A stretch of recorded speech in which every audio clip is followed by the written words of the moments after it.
Bonjour à tous, je suis le Dr Bousselin Tuffer et je vous souhaite la bienvenue à mon cours Introduction aux matériaux.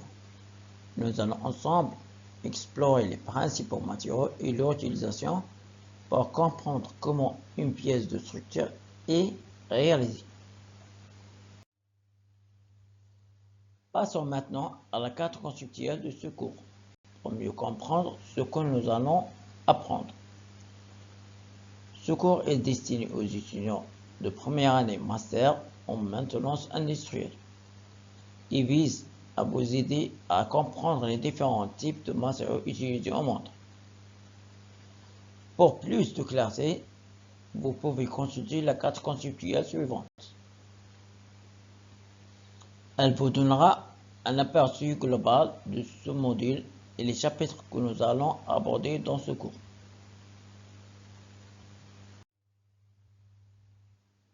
Pour commencer, il faut faire un petit rappel sur les structures cristallines.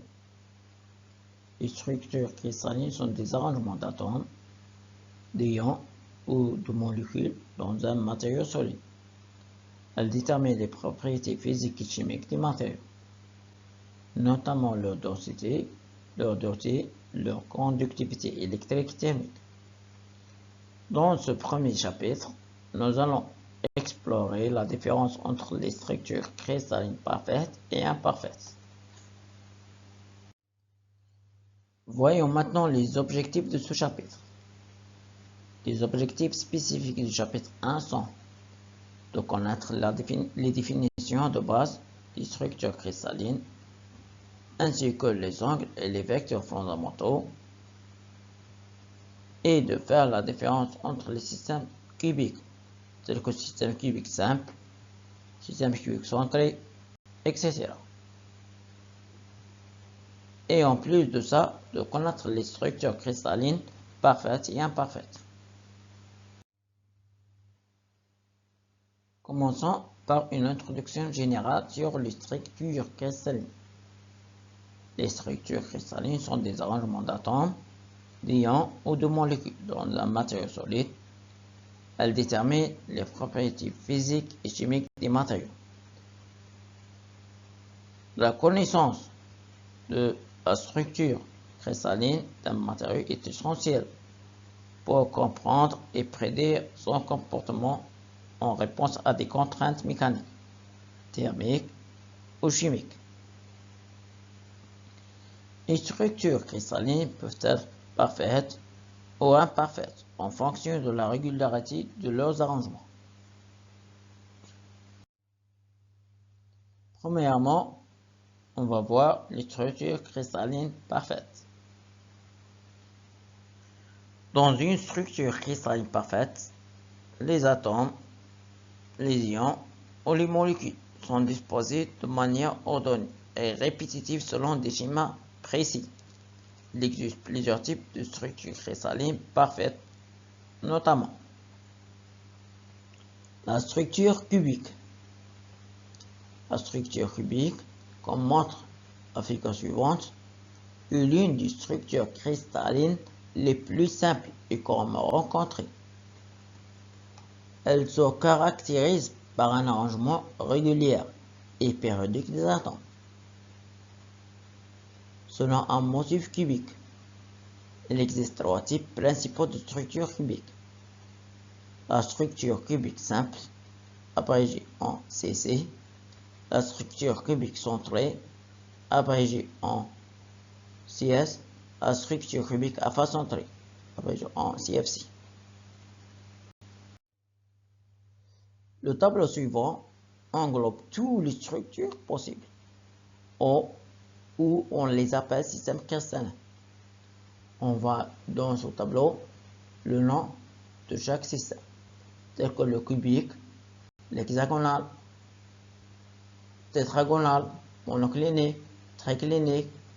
Bon, il y a 7 systèmes. Pour chaque système, on voit qu'il y a des sous-systèmes. Par exemple, pour le système cristallin cubique, on voit qu'il y a le système cubique simple, CS, le système cubique centré, CC, et le cubique à face centrée, CFC.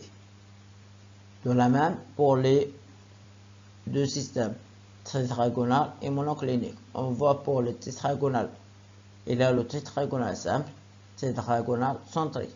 Pour le monoclinique, on voit qu'il y a le monoclinique simple et monoclinique à base centrée.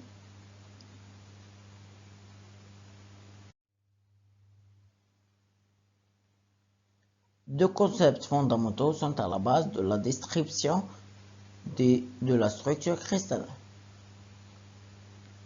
Le réseau et le motif. Premièrement, c'est quoi un réseau? Un réseau est constitué par un ensemble de points, ou bien des nœuds, obtenus par translation dans l'espace de trois vecteurs non coplanaires A, B, C, qui déterminent les directions et les distances entre les nœuds du réseau. Deuxièmement, le motif. C'est quoi un motif? Le motif constitue l'élément de base dont la répétition suivant le réseau engendre le cristal. Le motif peut être un atome ou un groupe d'atomes ayant une orientation et une géométrie bien déterminée. On passe maintenant au deuxième point, c'est les structures cristallines imparfaites. Dans une structure cristalline imparfaite, il existe des défauts ou des irrégularités dans l'arrangement des atomes, ions ou molécules, comme montrent les figures suivantes. Il y a les joints de gras, il y a la dislocation. Dans les prochaines vidéos, on va parler sur les types de défauts cristallins. Nous arrivons à la fin de cette vidéo. Merci de votre attention et à bientôt pour une nouvelle vidéo.